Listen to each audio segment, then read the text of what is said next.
सुरा सो पहचानिए जो लड़े दीन के हेत, पुरजा पुरजा कट मरे कबो न छाड़े खेत। ऐसे हमारे थे पूर्वज। अपनी संपत्ति त्यागनी पड़ी, अपना परिवार त्यागना पड़ा, यहाँ तक कि अपने जीवन का भी बलिदान करना पड़ा, लेकिन अपने राष्ट्र और अपने धर्म को कभी नहीं छोड़ा। अब मैं मंच पर उनको आमंत्रित करना चाहूँगा जिनको सुनने के लिए हम लोग यहाँ एकत्रित हुए हैं। ये हम सबका सौभाग्य है कि ऐसी महान हस्ती हम सबके बीच में है, जिनको आपने YouTube पे, Instagram पे, Facebook पे, अन्य सोशल मीडिया प्लेटफॉर्म्स पे देखा होगा। तो जोरदार तालियों से स्वागत करिए ओजस्वी वक्ता, परम राष्ट्रभक्त, हमारे मुख्य अतिथि परम श्रद्धेय श्री पुष्पेंद्र शेठ जी का।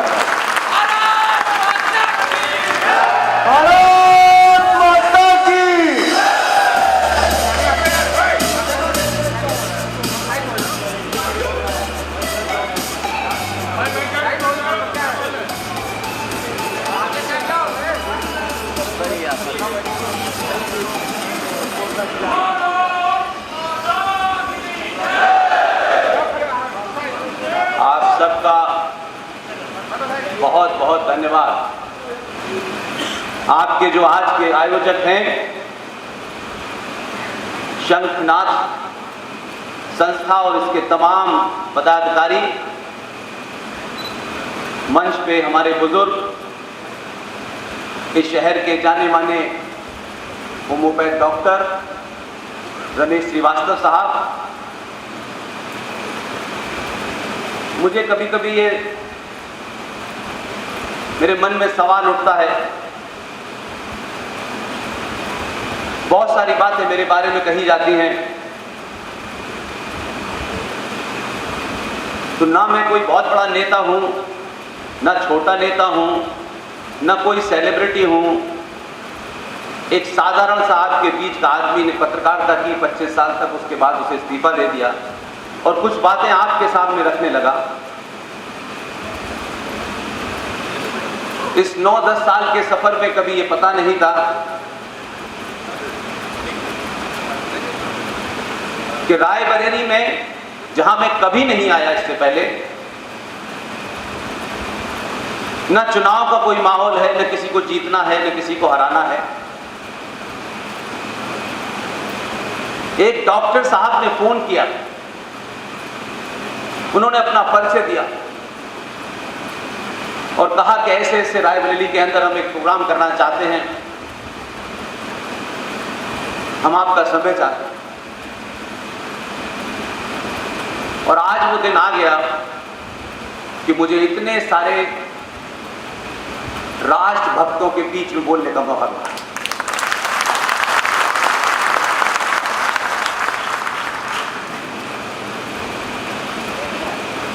आखिर 14 अगस्त, इससे पहले भी 70 साल में 14 अगस्त आई और चली गई, और 14 अगस्त को कोई ऐसा प्रोग्राम होता हो ये मैंने कभी सुना नहीं। लेकिन हमारे सनातनी समाज में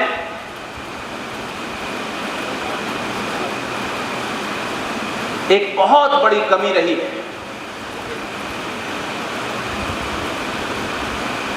हमें हर चीज को भूलने की आदत डलवाई गई। अब हमें इतिहास में क्यों जाना है, हमें पीछे की बातों को क्यों याद रखना है। दुनिया का इतिहास पढ़े तो सिर्फ भारत में जो सनातनी समाज है, ये बात सिर्फ वही कहता है, कोई दुनिया में नहीं कहता।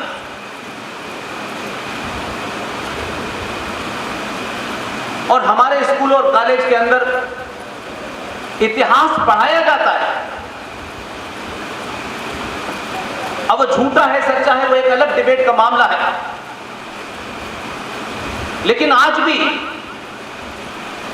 हम इतिहास सिर्फ पास होने के लिए पढ़ते हैं।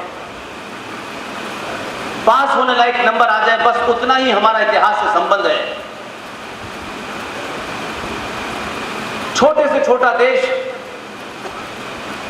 लंबी लंबी गुलामी के बावजूद भी जब बाहर निकले उन्होंने अपने इतिहास को हर रोज याद रखा।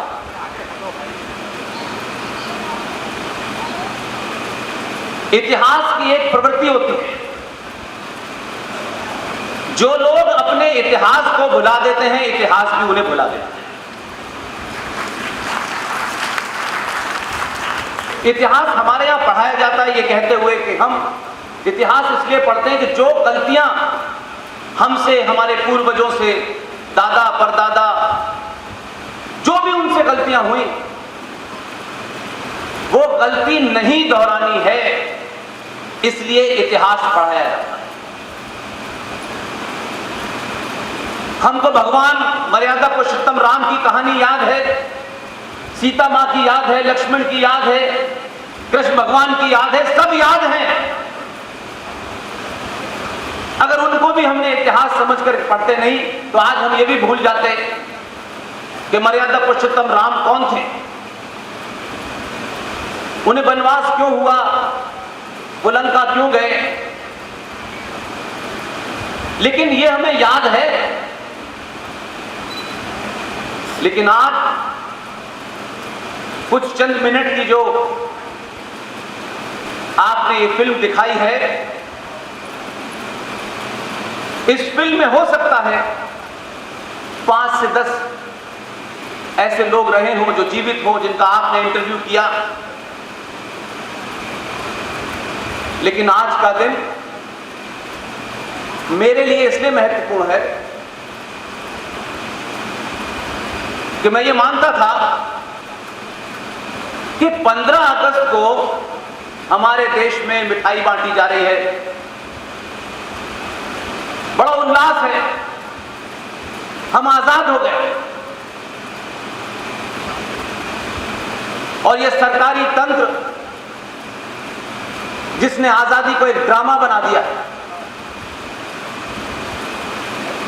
हम उससे कभी आगे नहीं गए।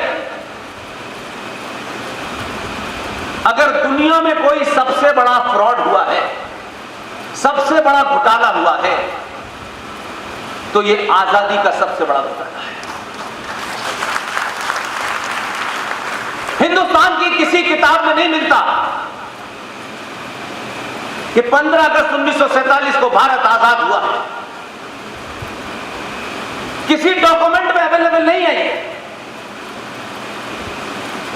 लेकिन समाज जब अपने आदर्शों को चुनता है और उन आदर्शों में चाटुकार, चापलूस लोग जब होते हैं, तो इतिहास भी आपके मन माफिक लिख देते हैं ताकि आप सिर्फ ताली बजाएं और बाकी सब भूल जाएं। राय बरेली है, सुना है कि बहुत महत्वपूर्ण लोग यहां से चुनाव लड़ते हैं।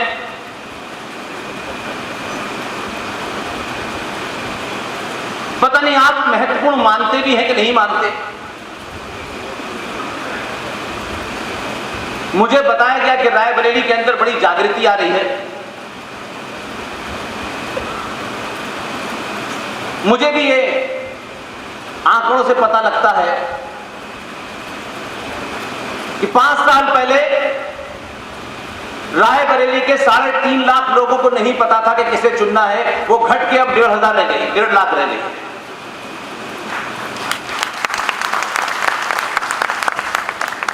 आप नेता चुनते हैं,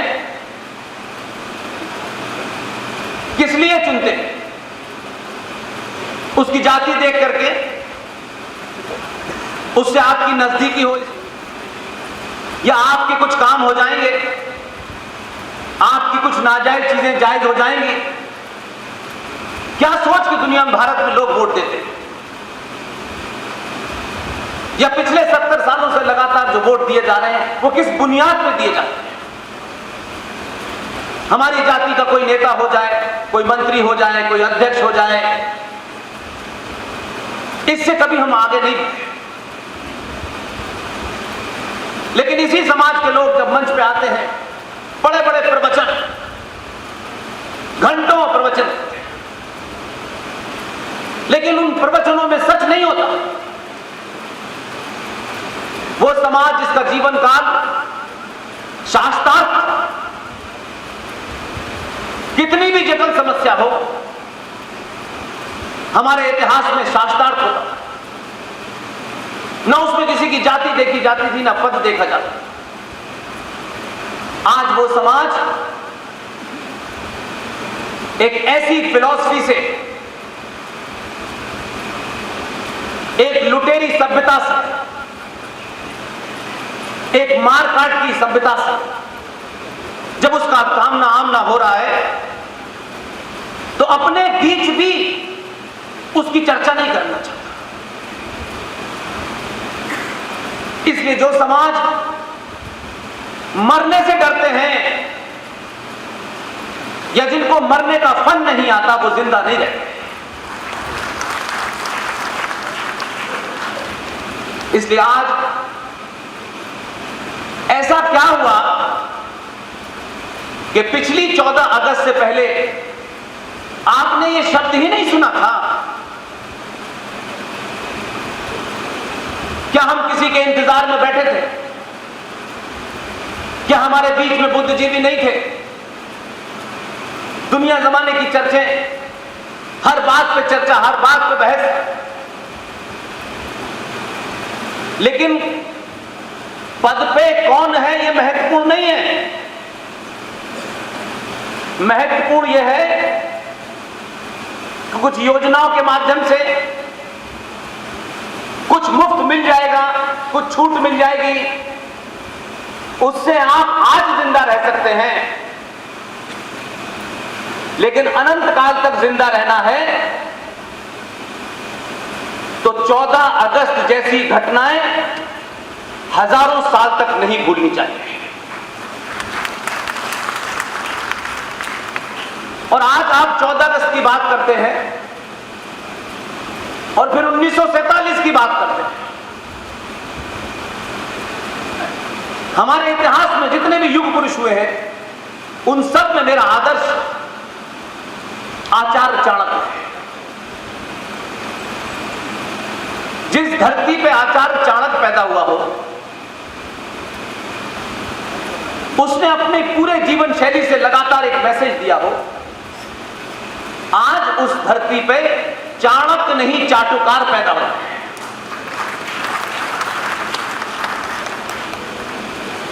आपके शहर के डॉक्टर साहब यहां बैठे हैं। ये वो डॉक्टर हैं जिनसे मुलाकात में काफी चीजें पता चली मुझे कि जब तक आप किसी बीमारी को,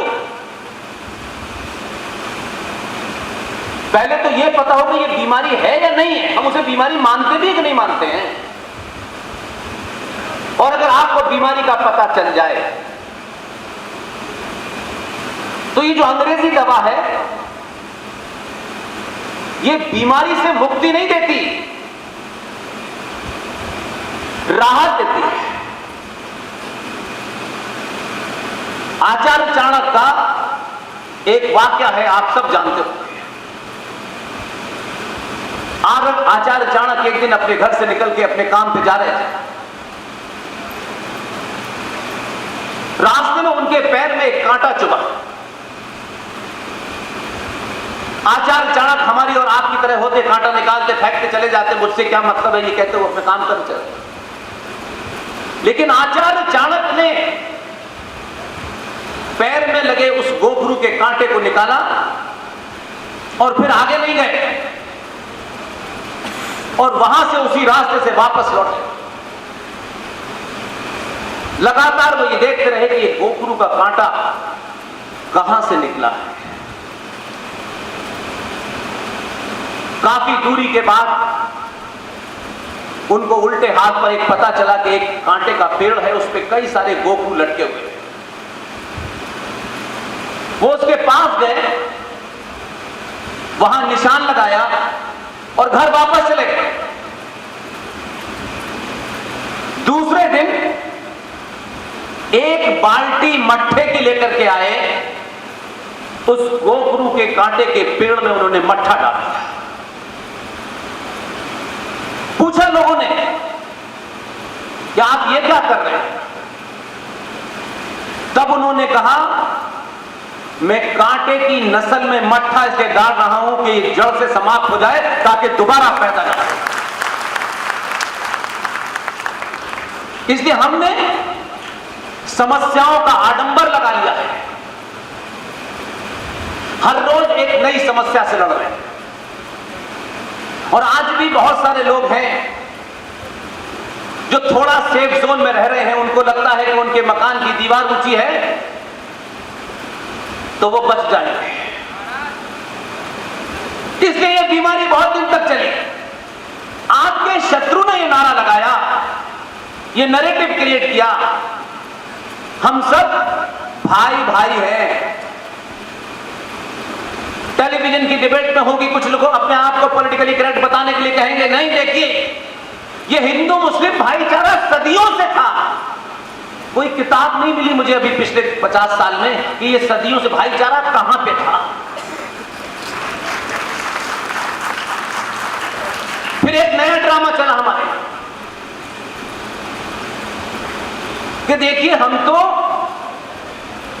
गंगा जमुना तहजीब के लोग हैं, गंगा भी हमारी, जमुना भी हमारी, और तहजीब किसकी? ये जो झूठ बोलने की आदत है ताकि कोई संकट थोड़े दिन के लिए टल जाए। आप कुछ समाज के लोग हैं, आपने कभी समस्या को पढ़ने नहीं दिया, और क्योंकि आप लालची हुए, लालच से आदमी के अंदर कायरता पैदा होती है, और कायर आदमी दुश्मन का प्रतिकार नहीं करता बल्कि उससे कैसे संबंध बना करके इस चुनौती को अवॉइड किया जा सके इसमें लग जाता है। लिहाजा मैं मानता हूं,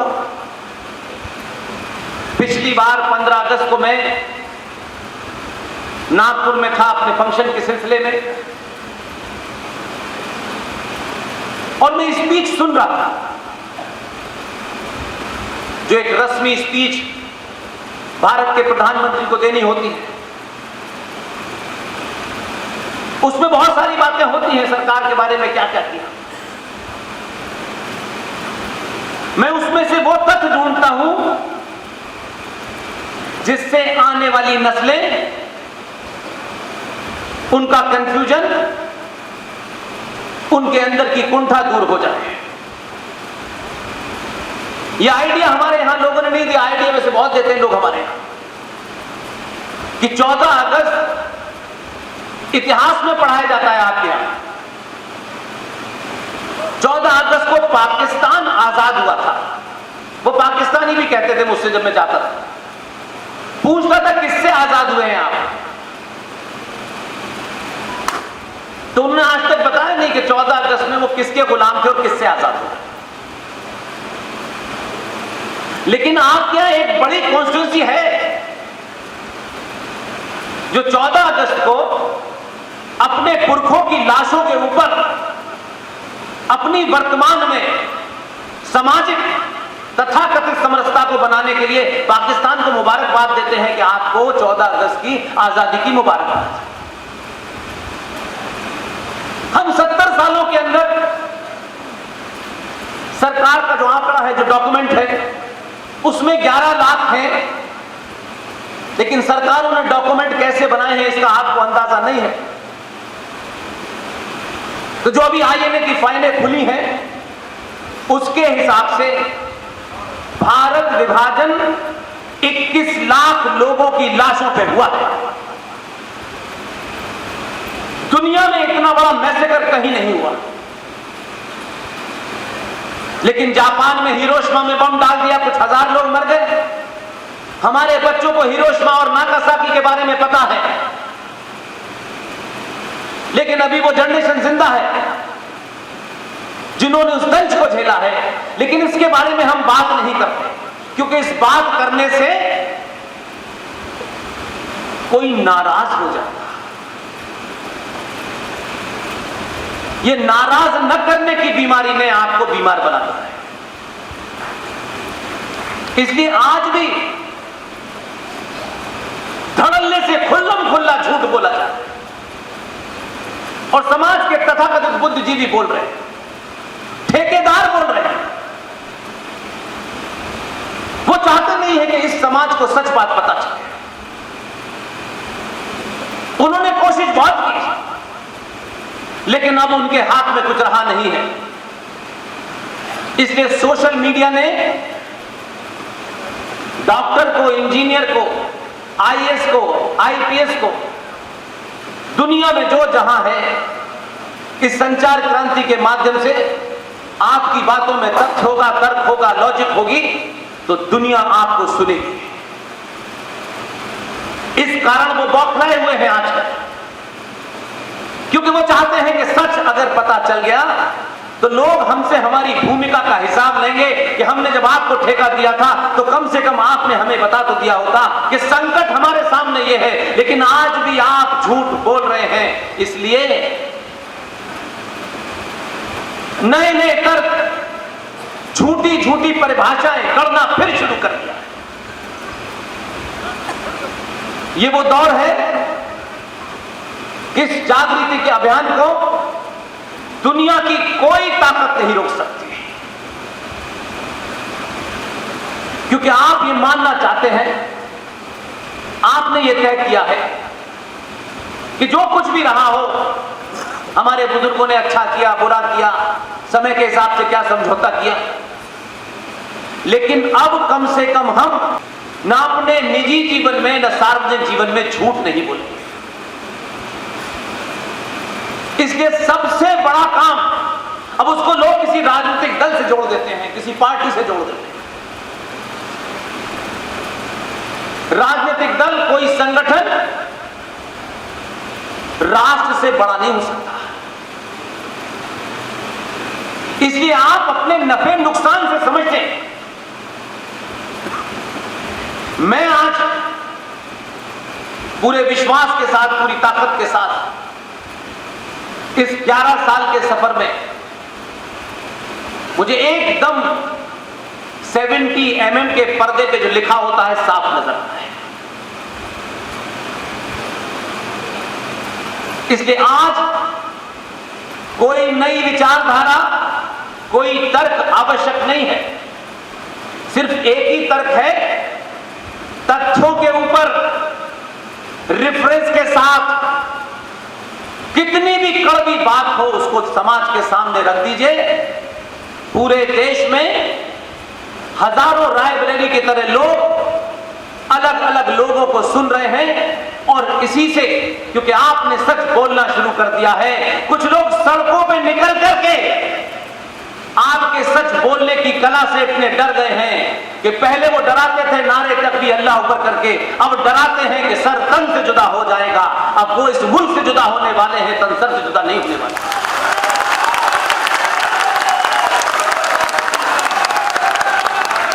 इसलिए लोग समझते हैं कि आप चुप हैं, आप खामोश हैं, आपके संस्कार ऐसे हैं। इसलिए कोई नुपुर शर्मा को चौराहे चौराहे गंगा इस्लामिक जिहादी उसकी हत्या करने के लिए चारों वोट इकट्ठे हो जाएंगे। 70 सालों में दलालों ने इस देश के अंदर ऐसे हालात पैदा कर दिए हैं कि आपकी जुडिशरी सच बोलने से डरती है। तरह तरह के ज्ञान देते हैं जुडिशरी में बैठे हुए लोग, क्योंकि सुरक्षा के घेरे में है, पाखंडी है। और तर्कों में कहता हूं कि भारत की जुडिशरी जब भी कोई मामला ऐसा आता है तो देश को बड़ा ज्ञान देती है। 2 घटनाओं की बात करता हूं। एक महिला को, भोपाल की रहने वाली थी, उसको उसके पति ने तलाक देने से मना कर दिया। वो सुप्रीम कोर्ट गई। सुप्रीम कोर्ट में जजों ने कहा कि भारत के संविधान के हिसाब से आपको अर्जी देने का अधिकार है, और सुप्रीम कोर्ट की 5 जजों की बेंच ने शाहबानों को तलाक का हक दिया। लेकिन इस देश में व्यवस्था इसलिए नहीं चल रही।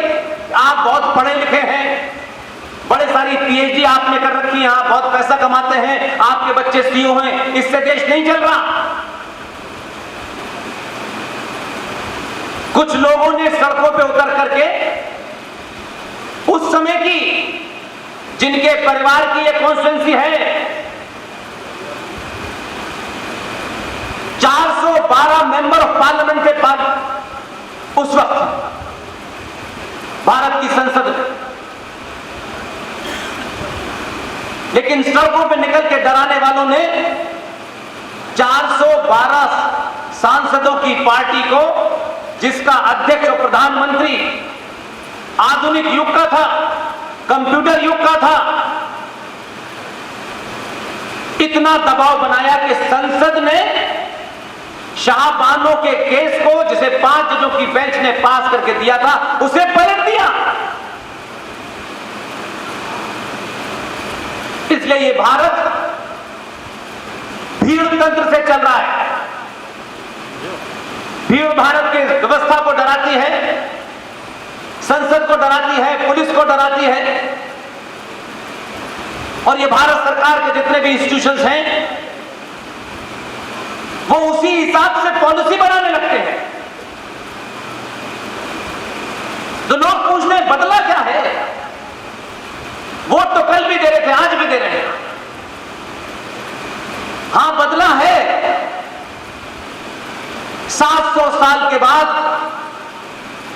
पहली बार आपने, लोग बार बार पूछते हैं, मैं हर सभा में कहता हूं, गुजरात में ज्यादा कहता हूं, कि चुनाव पहले भी हो रहे थे, चुनाव वोट आप तब भी देते थे, वोट तो आज भी आपने दिया। बदला क्या है? कोई पार्टी आ गई, ये नहीं बदलाव मानता मैं, ये बदलाव नहीं है। इन 70 सालों के इतिहास में तय करें आप, हम दुनिया के एकमात्र देश हैं जहां सत्ता तय करती है कि देश को क्या करना है, देश को कैसे रहना है। जहां सत्ता के अधीन आने वाले इंस्टीट्यूशन ये तय करते हैं कि हिंदुत्व की परिभाषा क्या है, सबरीमला में कब पूजा होनी चाहिए, कब नहीं होनी चाहिए, ये काले कोट वाले तय करते हैं। क्योंकि हम निहायती ऐसे घटिया लोग हैं कि हमारा जमीर स्वार्थों के कारण मर चुका है। मेरा स्वार्थ, इसका स्वार्थ, और हम अपने स्वार्थ को बनाए रखने के लिए तरह तरह के झूठे झूठे परपंच रखते हैं। ये ब्राह्मण समाज है, ये ठाकुर समाज है, ये फला समाज है, ये धमाका समाज है। जब मनुष्य में तर्क की शक्ति खत्म हो जाती है, तब वो कोई ना कोई कमजोर चादर ओढ़ करके अपना बचाव करता है। इसलिए ये संगठन पूरे देश में, हजारों संगठन, हजारों पार्टी, हम इसके अलावा आगे सोचते नहीं। 2014 से पहले 25 साल पत्रकारिता में रहा हूं, 5 इलेक्शन मैंने अपनी आंखों से देखे। मेरा तब से लेकर आज तक कोई संबंध किसी पार्टी, किसी संगठन से नहीं रहा, लेकिन अपने एक्सपीरियंस से बता रहा हूं मैं आपको। यह बात बहुत सारे लोगों में न कहने की हिम्मत है, या शायद उनके स्वार्थ है जिसकी वजह से वो कहना नहीं चाहते। 2014 पैदा होने से पहले भारतीय सनातनी समाज ने बहुत थोड़ा सा, जिसे कहते हैं कि जब बच्चा कभी कभी मां की गोद से उठ के हल्के 2-4 कदम चलता है, अभी इतना ही जागे हैं आप उससे ज्यादा नहीं जागे हैं। 2014 इसलिए पैदा हुआ कि आपने 2014 में यादव, ठाकुर, बनिया, ब्राह्मण, अगड़ा, पिछड़ा, महादलित होके वोट नहीं दिया, पहली बार आपने सनातनी होके वोट दिया। इसकी चिंता नहीं की इस देश के सर्वोच्च पद पर बैठने वाले की जाति क्या है, इसकी चिंता नहीं की। इस चिंता में बड़े लोग दुखी थे। आपने कहा जो वर्तमान चुनौतियां हैं, उन चुनौतियों से जो भी लड़ने में सक्षम है, जिसके पास सबसे ज्यादा एक्सपीरियंस है, उन चुनौतियों में उसकी जाति नहीं देखनी है, बल्कि उसकी उस समस्या को टैकल करने की शक्ति देखनी है। दिल पे हाथ रख के बताइए, ये सब पाखंड है बहुत सारे। राजनीतिक लोगों की अपनी मजबूरियां होती हैं, और जहां जहां दुनिया में लोकतंत्र है, वहां मैं ये बात साफ पड़े उससे कहता हूं कि लोकतंत्र में झूठ बोलने की इजाजत होनी चाहिए। जो भी राजनीतिक दल है, आपको लगता है कि सिर्फ लोकतंत्र आप ही के यहां है, अमेरिका में भी है, इंग्लैंड में भी है, ऑस्ट्रेलिया में भी है। इसलिए राजनीतिक दल झूठ बोलने के लिए स्वतंत्र है, लेकिन समाज नहीं है। ये इजाजत समाज को नहीं। हमने इतना झूठ बोला है कि आज कोई सही बात भी आपको बताता है तो आप उस पे शक पहले करने लगते हैं। कोई एजेंडा है, ऐसे ही नहीं लोग घूम रहे हैं। माफ कीजिएगा, आपको यह अचंभा लग रहा है, 11 साल हो गए इस देश में major general GD Bakshi, colonel RS Singh, Sushil Pandit, Lalit Ambardar, professor Kapil Kumar, professor Pawan Sinha, Ankur Sharma पूरे देश में इसलिए नहीं घूम रहे हैं कि किसी पार्टी का टिकट चाहिए। किसी पार्टी और किसी संगठन के दरवाजे में हम कभी नजर नहीं आएंगे। इसलिए हमको चिंता नहीं होती कि कौन नाराज होगा, कौन बुरा मान जाएगा। हम तो कभी कभी जो प्रोग्राम के आयोजक होते हैं, वो भी हमारे निशाने पे आ जाते हैं। इसकी चिंता नहीं करनी, क्योंकि समय बहुत कम बचा है आपके पास, और क्योंकि आप में बोध होने लगा है, आप सच को सुनने के लिए बाहर आने लगे हैं, इसलिए लोग चौराहे चौराहे, गली गली, कहीं झारखंड में रूपेश पांडे, कहीं हरियाणा के अंदर तोमर, कहीं प्रवीण, कहीं कन्हैया, ये जो हत्याएं हो रही हैं, इन हत्याओं के पीछे सिर्फ एक ही मतलब है। किसी भी तरीके से 700 साल के बाद पहली बार जब सनातनियों को सनातनी होने का एहसास हुआ है, इनको इतना डरा दो कि ये हिम्मत न करे। इसलिए यही समय है आपको बोलने का, जोर जोर से बोले, चिल्ला चिल्ला के बोले, जहां समय मिले, जहां जगह मिले बोले। लेकिन एक ही बात का ध्यान रखें, भाषा की मर्यादा का ध्यान रखें, शब्दों के चयन का ध्यान रखें, और तर्कों पे और तथ्यों पे बोलें। कोई ऐसी बात न बोलें जो एग्जिस्ट न करती हो और आप कहें और लोग उस पर सवाल करते हैं। वो जो यहां से संसद में पहुंचते हैं, कभी उन्होंने बताया आपको? कहा जाता है कि भारत के पहले प्रधानमंत्री फूल वाले चचा हैं, लेकिन ये कब हुए, कैसे हुए, ये कोई नहीं बताता। आपकी बीमारी की जड़ आपको पता है, लेकिन आप थोड़ा सा खोजना नहीं चाहते, क्योंकि जैसे जैसे आपको सच्चाई पता चलेगी, कम से कम आगे का रास्ता साफ हो जाएगा। कहा कि साहब वो पहले प्रधानमंत्री हैं, चलो मान लिया पहले प्रधानमंत्री, कोई डेट बता सकता है? ये नहीं पढ़ाया जाता है कि दुख इस बात का है कि भारत का संविधान जो ओरिजिनल संविधान है, हमारे पुरखों ने, हमारे बुजुर्गों ने ये काम हमारे लिए किया था, लेकिन उनको नहीं पता था कि पूरी दुनिया को शून्य देने वाले, ज्ञान देने वाले लोग, विश्व की अर्थव्यवस्था में 33% का कंट्रीब्यूशन करने वाले लोग 2 रुपए किलो चावल और 1 महीने की बिजली के बिल पे किसी को भी वोट देते, उनको नहीं पता था।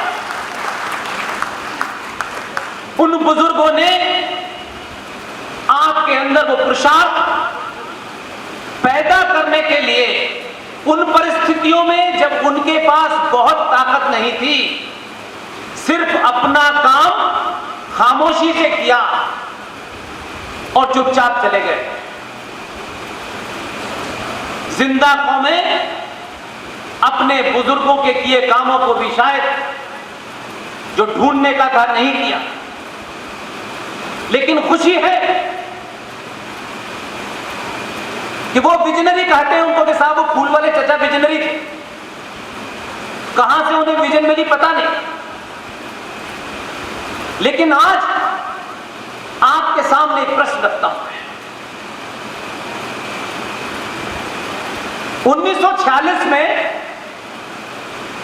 2 घटनाएं घटी दिल्ली में और एक घटी कलकत्ता के। इन तीनों को जोड़िएगा,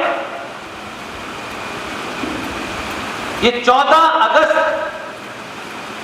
जब आपके देश के प्रधानमंत्री ने कहा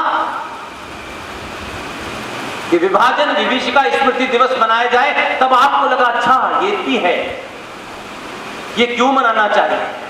ये इसलिए मनाना चाहिए कि जो गलती हमारे बुजुर्गों से हो गई, उन्होंने कुछ लोगों पे यकीन कर लिया, आने वाली नस्लें उन लोगों से हमेशा सावधान रहें, इसलिए मनाना चाहिए।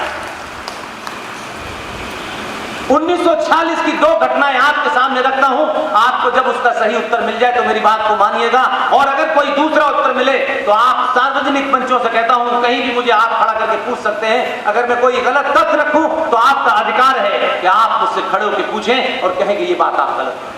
मैं इंतजार करता हूं। 1946 में एक पार्टी का अध्यक्ष हिंदुस्तान का सबसे जाहिल आदमी था, और क्योंकि हमें चाटुकार चाहिए थे, चाणक्य नहीं चाहिए थे, उसी दुनिया के पहले जाहिल आदमी को देश का शिक्षा मंत्री बनाया। कांग्रेस पार्टी का अध्यक्ष मौलाना आजाद था 1946 में। नए अध्यक्ष का चुनाव होना था, तो उनसे कहा गया कि आप इस्तीफा दे दें और एक एक्टिंग या अंतरिम अध्यक्ष बना दिए गए, जिनकी देखरेख में कांग्रेस पार्टी का अध्यक्ष चुना जाना था। यह 1946 की घटना है। उस वक्त प्रोविंशियल असेंबलीज थी,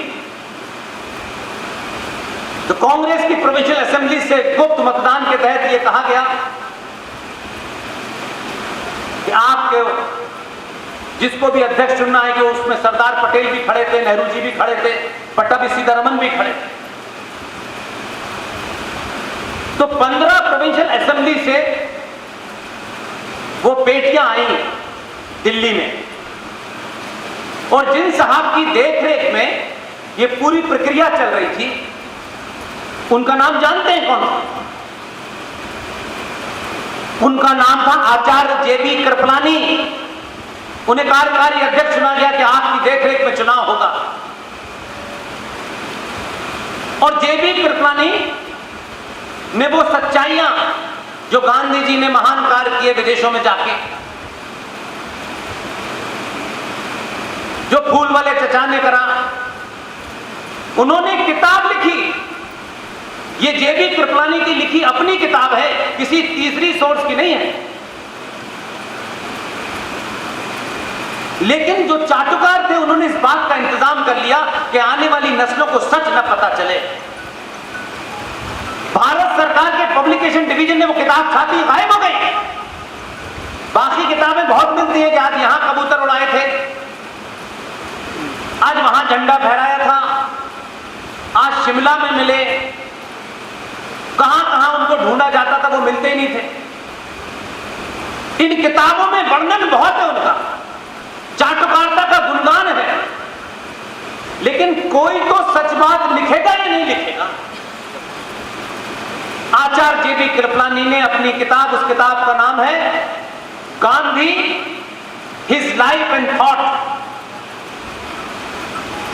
विदेश में रहने वाले हमारे एक साथी से, वहां से इस किताब की हमको पीडीएफ फाइल मिली और जिसका मैंने उसको फिर फोटो स्टेट कराया। उसके 250 नंबर पर, 249 पर, 248 पर वो पूरा वर्णन लिखा हुआ है कि कैसे इस देश में, जिन्हें हम महात्मा कहते हैं,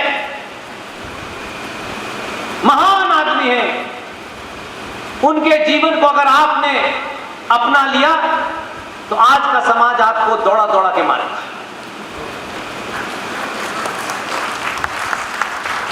इसलिए सच बोलिए भाई, वो मेरा और आपका सच नहीं, सच सच होता है। जेबी कृपलानी उस पूरी प्रक्रिया को देख रहे थे। सीधे हाथ पे गांधी थे, उल्टे हाथ पे पटेल थे, सामने चचा बैठे हुए थे।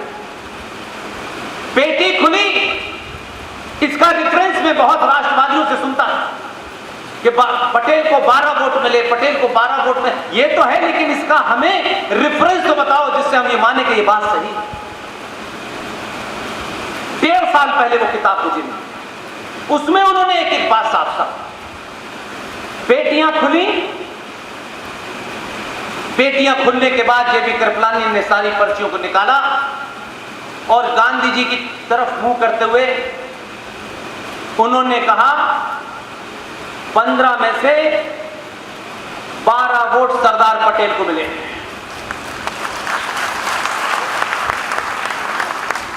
और वो जो बैठे थे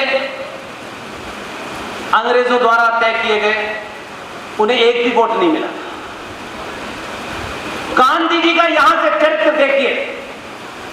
और ये बात मैं इस दावे से इसलिए कहना चाहता हूं, हम उस संस्कृति से आते हैं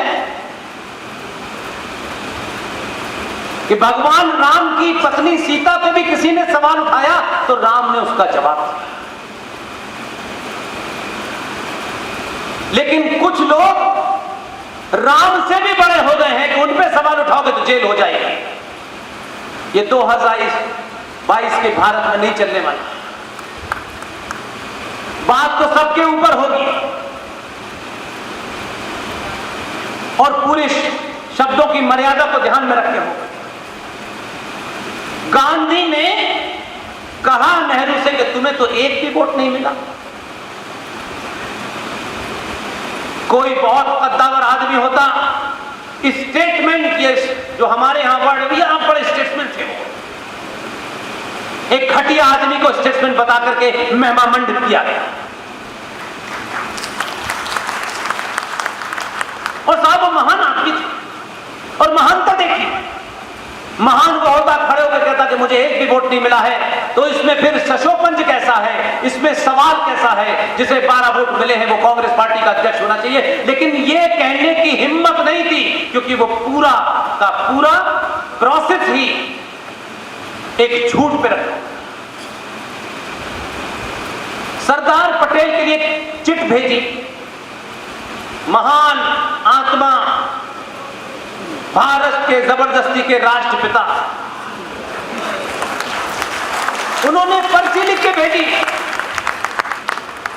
जेबी को ये पर्ची दी कि पटेल को पता है उस पर्ची पे क्या लिखा था। मैं इसलिए आपके सामने वो तथ्य इसलिए रखना चाहता हूं, वो जेबी कृपलानी की किताब का पेज नंबर 248, 249 और 50 पढ़े, आपको एक एक चीज समझ में आ जाएगी। और ये ओरिजिनल सोर्स है, किसी तीसरे के द्वारा लिखी किताब नहीं है। उस चिट पे लिखा था कि सरदार से कहो कि वो विड्रॉ कर ले। सरदार ने नाराज गरीब अंदाज में पर्ची वापस कर। अब क्योंकि किसी के एजेंट के रूप में आप काम कर रहे थे, इसलिए आपके अंदर मॉरल करेज नहीं था। दोबारा कहा कि सरदार से को इस्तीफा देते। सरदार समझ गए कि गांधी क्या चाहते हैं, और इस हद तक चाहते हैं कि जब उन्होंने नाराजगी अपनी जाहिर कर दी, तब भी गांधी ने यह कुकर्म किया और वो उठे, पर्ची फेंकी, चले गए। जिस देश की नींव रखने से पहले ही ईवीएम हैक कर ली गई, वो आज आरोप लगा रहे कि ईवीएम हैक हो जाए।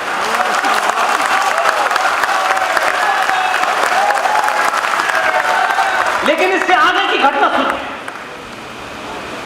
ये सब हुआ क्यों? क्या मजबूरी थी गांधी की? ये तब आपकी समझ में आएगा जब भारत में अंतरिम सरकार बनी। अंतरिम सरकार का कभी नाम सुना आपने? हमें बताया जाता है कि देश के पहले प्रधानमंत्री, और प्रधानमंत्री कोई नॉमिनेट नहीं होता है, प्रधानमंत्री किसी पार्टी से, किसी संगठन से खड़ा होता है, तब जाकर के प्रधानमंत्री बनता है। लेकिन ऐसा नैरेटिव क्रिएट किया इस जनरेशन के सामने कि प्रधानमंत्री जब वो बने थे तो पूरे देश ने उन्हें प्रधानमंत्री के लिए वोट दिया। नेहरू जी ने क्वीन विक्टोरिया की शपथ लेते हुए ग्रेट ब्रिटेन के उस झंडे जिसे आप क्या बोलते हैं उसको, यूनियन जैक, उस यूनियन जैक के सामने इंग्लैंड की शपथ किसने दिलाई थी प्रधानमंत्री की? ये घटना नहीं बताई किसी ने। इस देश का, भारत के अंदर ब्रिटिश साम्राज्य का जो आखिरी वॉइसरॉय था, उस वॉइसरॉय लॉर्ड लुइस माउंटबेटन ने यूनियन जैक के सामने क्वीन के प्रति अपनी श्रद्धा दिखाते हुए भारत के पहले प्रधानमंत्री की शपथ ली थी, और आप कहते हैं भारत आजाद हो गया। ये 1946 में हुई, और वो 15 अगस्त को नहीं ली गई थी शपथ, वो सितंबर को ली गई थी। पूरा का पूरा आपका आजादी के बाद का इतिहास पूरे झूठ पे रखा हुआ है। इसलिए आज की नस्लें उस झूठ के कारण जिधर जाना चाहिए था नहीं जा पाए। मुझे खुशी है कि सनातनियों के दबाव में पूरे देश से आपने जिन्हें गद्दी पे बिठाया है, आपकी उनसे कोई निजी लाइकिंग डिसलाइकिंग हो सकती है, मेरा उसमें कोई दखल नहीं है। मेरा एक ही मकसद है कि 700 साल के बाद अगर आप ने अपने रास्ते को सही करने की कसम खा ली है, तो उसमें कौन दिल्ली में बैठा है, उसका रंग क्या है, रूप क्या है, कैसे चलता है, कैसे बोलता है, ये महत्व नहीं है। इस बात के ऊपर मूल्यांकन किया जाना चाहिए कि ये बीमारी की जड़, अगर उसने इसको समाप्त करने के लिए नए नए प्रावधान कर रहा है, तो इस वक्त ये सवाल मत पूछिए कि वो किस पार्टी का है, किस जाति का है। ये सवाल मत पूछिए, क्योंकि आपने देश का प्रधानमंत्री चुना है। अपने मोहल्ले की म्युनिसिपैलिटी का कोई काम करता नहीं चुना है आपने, जो सुबह कूड़ा उठाने आएगा आपका। इसलिए अपने एहसास को, अपने कद को बढ़ाइए। निजी समस्या, निजी काम, हजारों शिकायतें ये चलती रहेंगी अनंत काल तक। और आज तो आप संचार क्रांति के माध्यम से जो सच है वो जानने लगे हैं। इसलिए कम से कम इस देश की जड़ों में जिन्होंने मट्ठा डाला था, कम से कम अब उनकी जड़ों में मट्ठा डालना शुरू। इसलिए ये मोमेंटम अभी ये समय नहीं है। अभी तो आप सिर्फ हल्का सा खड़ा होना शुरू कर रहे हैं, थोड़ा बात करना, थोड़ा अपने दिल की बात कुछ पब्लिक में कह पा रहे हैं। कभी तिलक लगाने पे शर्मा नहीं रहे, चोटी लगाने पे शर्मा नहीं रहे। आप तो उन महान लोगों में से हैं कि हमारे यहां बताया गया कि ये सूफी आए हैं, ये शायरी करते हैं, ये गजल पढ़ते हैं, और वो हमारे मुंह में थूक रहा है खड़े होकर के, और हम जानते नहीं हैं इसलिए ताली बजाते हैं। एक हमारे यहां बहुत मैंने सुना,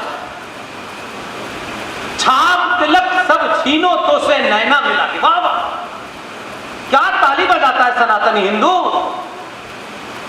वो आपकी आंखों में आंखें डालकर वो जो आया है, जिसे आप सूफी परंपरा, वो कह रहा है कि तेरी आंखों में मैंने आंखें मिला के तेरी पहचान छीन ली है, मूर्ख। और आप कहते हो अमीर खुसरो क्या आदमी था।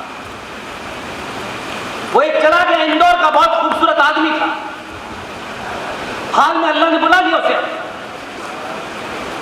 आपने बिना जाने, सिर्फ इसलिए कि हमें भी अच्छा दिखना है, हमें भी लोग कहें कि हम बहुत पढ़े लिखे हैं, जब तक शायरी न बोल पाए तब तक तो हमें लगता ही। वो भी आपसे यही बात कहता था इस आधुनिक युग के अंदर। आपने ताली बजाई, आपने ऐसे लोगों को मजबूत किया। अब आप ताली नहीं बजा रहे हैं,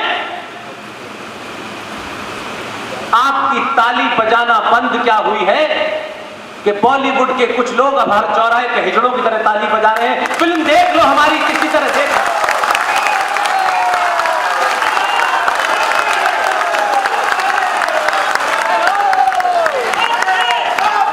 कुछ नहीं किया है। गांधी की बहुत सारी चीजें होंगी, लेकिन गांधी से कुछ चीज फायदे की आज के समय में जरूरत है वो ले सकते हैं, उसके लिए कोई मनाही नहीं है। और गांधी पे कोई, गांधी का उस पर कोई कॉपीराइट नहीं है, ले सकते हैं। सनातनी हिंदू गांधी से बस वही ले, उससे आगे न ले। जब लेना हो तो पटेल और सुभाष से ले, उनसे न ले। गांधी ने कहा, जिसने तुम्हें तुम्हारे आदर्शों पे, तुम्हारे मूल्यों पे, तुम्हारी परंपराओं पे, तुम्हारी आस्थाओं पे जिन्होंने चोट की है, जिन्होंने तुम्हारी संस्कृति पे चोट की है, उनका बहिष्कार करो। यह गांधी ने कहा। विदेशी कपड़ों का बहिष्कार करो। विदेशी चले गए, सिर्फ इतना ही करना है। जो ये बता रहे थे कि शिवलिंग के ऊपर दूध चढ़ाना कितना बड़ा वेस्ट है, एक ही झटके में शिवलिंग के सहारे चले गए। हर लड़ाई तलवार से नहीं लड़ी जाती, तलवार जरूरी है, उसके लिए दूसरे योद्धा हैं। हमें गाली दोगे, हमारी संस्कृति को गाली दोगे, और हम ही तुम्हारी फिल्म देख करके तुम्हें कहेंगे तो हमें और गाली दो। और यहां नहीं, बाहर तक। सिर्फ आपने अपने 700 साल के जीवन में अभी उस बच्चे की तरह 4 कदम क्या बढ़ाए हैं, पूरी दुनिया में बवंडर मच गया है। पूरी दुनिया में बवंडर है। अपने अंदर जो नाभि में आपके शक्ति है, उसका बोध जिस दिन हो गया, ये संसार आपके सामने नतमस्तक होगा। इसलिए कि हमको ये बताया गया ये मंदिर है, मंदिरों में जाओ, अपने काम के हिसाब से प्रसाद चढ़ाओ, और अगर यहां काम ना हो तो दूसरे वाले के पास चले जाओ। हम यही कर रहे हैं। आपको शायद, मैं नहीं जानता कि ये बातें इसलिए पता है कि नहीं पता है, इसलिए सरकार की क्या पॉलिसी आई, सरकार ने टैक्स बढ़ाया घटाया, मुझे न कल इसमें इंटरेस्ट था न आज इसमें इंटरेस्ट है। मेरा इंटरेस्ट एक ही बात में है कि आप कुछ काम अपने जीते जी ऐसे कर जाएं जिससे हजारों साल तक आप कमजोर न पड़े। इसलिए इस समय देश में बिना संगठन के, क्योंकि संगठन में मैंने देखा है, ये साइंस कहती है, जैसे जैसे मनुष्य बच्चा होता है, जवान होता है, 45 साल, 50 साल, 70 साल, 80 साल, उसके शरीर में विकृतियां आने लगती हैं, कमजोरियां आने लगती हैं। ऐसे ही संगठनों में भी होता है। 100 साल तक जब पहुंचते हैं तो संगठनों के अंदर बहुत सारी बीमारियां आ जाती हैं। और ये बात मैं ऐसे नहीं कह रहा, उत्तर प्रदेश में कह रहा हूं, जहां के लोग जागृत हो गए हैं। इसलिए मैंने कहा कि पिछले बार मैंने सुना कि 3.5 लाख लोग जागृत नहीं हुए थे, लेकिन जागृति पिछले 5 साल में इतनी जरूर आई है 2022 में कि अब 1.5 लाख लोगों को जागृत करना है। और ये किसी हार जीत के लिए नहीं करना है, ये चलता रहेगा जब तक आप हैं, जब तक संसार है। ये जीतेगा, वो जीतेगा, वो नहीं जीतेगा, वो हार गया, ये महत्व नहीं है।